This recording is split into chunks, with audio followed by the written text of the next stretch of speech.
Sebelum kamu nonton video ini, jangan lupa pencet tombol subscribe karena subscribe itu gratis. Dan juga jangan lupa pencet tombol lonceng agar kamu selalu update video terbaru dari channel ini.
Menjadi sebuah fenomena yang sangat masif di dunia internasional. Di dunia dalam beberapa bulan terakhir, corona menjadi hot issue. Banyak sekali orang-orang yang melakukan tindakan-tindakan yang sangat tidak masuk akal, seperti memborong masker, hand sanitizer, memborong stok persediaan, dan banyak lagi. Jadi sebenarnya apa sih corona itu? Check it out. Halo, apa kabar? Kenalin, namaku virus corona. Aku adalah virus yang bersaudara dekat dengan flu dan demam. Aku agak nakal nih, suka sekali jalan-jalan keliling dunia. Aku bisa mampir dari tangan ke tangan di saat orang saling menyapa dengan bersalaman. Kamu udah pernah tahu tentang aku? Apa kamu takut? Aku ngerti, pasti kamu takut. Kadang-kadang orang dewasa membuat kita khawatir dengan apa yang mereka lihat, baca, atau dengar melalui handphone, media, atau sumber lainnya. Tapi, aku mau jelasin dengan benar ke kamu supaya lebih mengerti tentang siapa aku. Kalau aku datang dan mampir ke kamu, maka aku dapat membuat kamu demam dan batuk. Tapi, kamu harus ingat dan percaya ini. Aku tidak akan lama tinggal bersamamu. Dan jujur saja, hampir semua yang pernah aku kunjungi telah kembali sehat dengan segera. Sama seperti kamu tak sengaja jatuh dan terluka, kamu akan segera sembuh. Jangan khawatir ya, aku akan ajarkan caranya bagaimana menghindari supaya aku tidak datang menghampirimu. Pertama, kamu harus rajin-rajin cuci tangan. Jangan buru-buru. Bernyanyilah lagu Bintang Kecil sambil mencuci tanganmu, karena kamu itu bintang kecil yang hebat. Kedua, bisa juga pakai hand sanitizer dan biarkan kering tanpa melakukan apapun.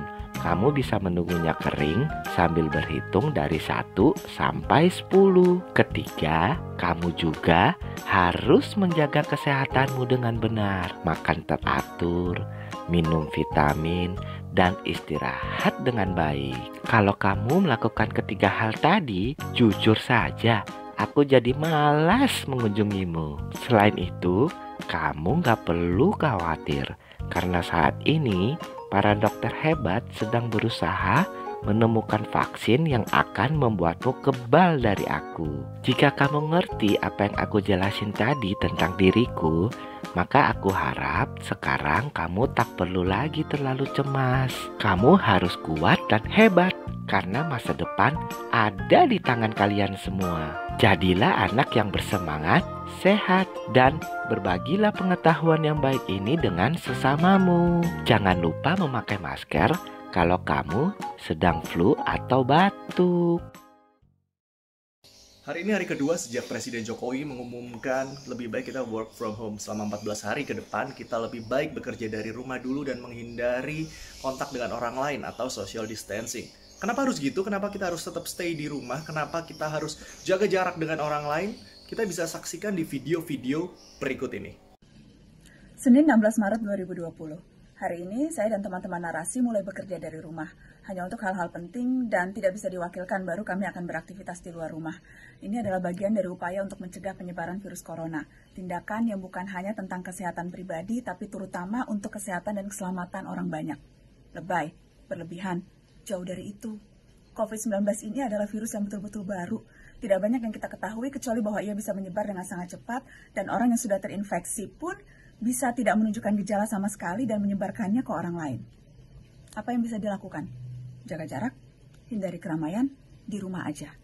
Saya tahu ini susah, saya tahu tidak semua orang punya pilihan untuk melakukan itu, tapi faktanya langkah-langkah ini sudah terbukti efektif di negara lain. Hari-hari ini, berperilaku soliter adalah tindakan solider. Soliter adalah solidaritas. Jaga jarak, hindari keramaian, di rumah aja. Halo, selamat malam. Ini Mas Menteri melapor dari rumah, hari Senin 16 Maret.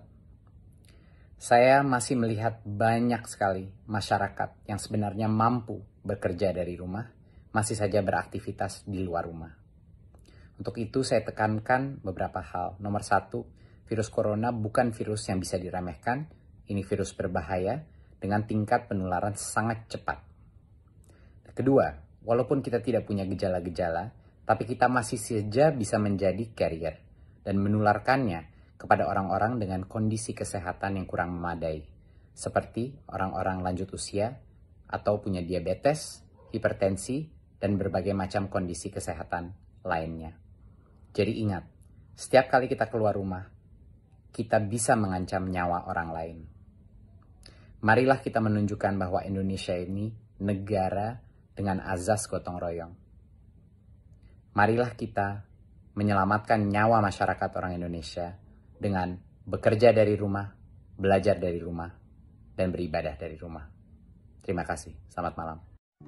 Kurva yang melengkung habis ini artinya suatu saat wabah ini akan berhenti. Nah, garis ini mewakili kapasitas rumah sakit dan tenaga kesehatan. Jadi semua yang di bawah garis ini kemungkinan besar akan dirawat, tapi yang di atas garis ini kemungkinan besar kesulitan dan bahkan meninggal dunia. Nah, tugas kita adalah membuat kurvanya tuh nggak terlalu melonjak tinggi, sehingga semua orang yang sakit bisa masuk ke dalam rumah sakit dan ditangani oleh petugas kesehatan. Jadi gimana caranya membuat kurva ini menjadi landai? Orang itu sakit nularin orang lain.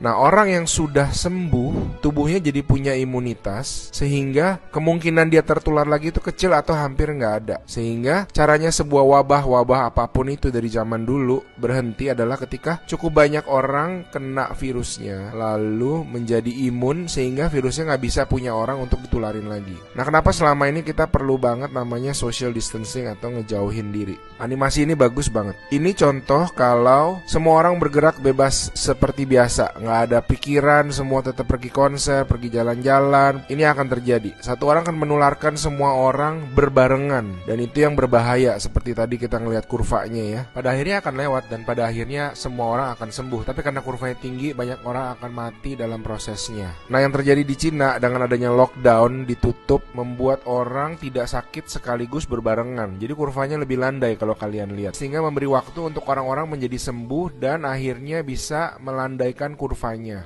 Nah, sekarang kita lihat kalau kita lakukan namanya social distancing, yaitu kalau nggak harus banget nggak usah pergi keluar, kalau nggak penting-penting banget nggak usah ketemu temen, nggak usah ada social function, semuanya ditunda dulu. Kita lihat apa yang terjadi.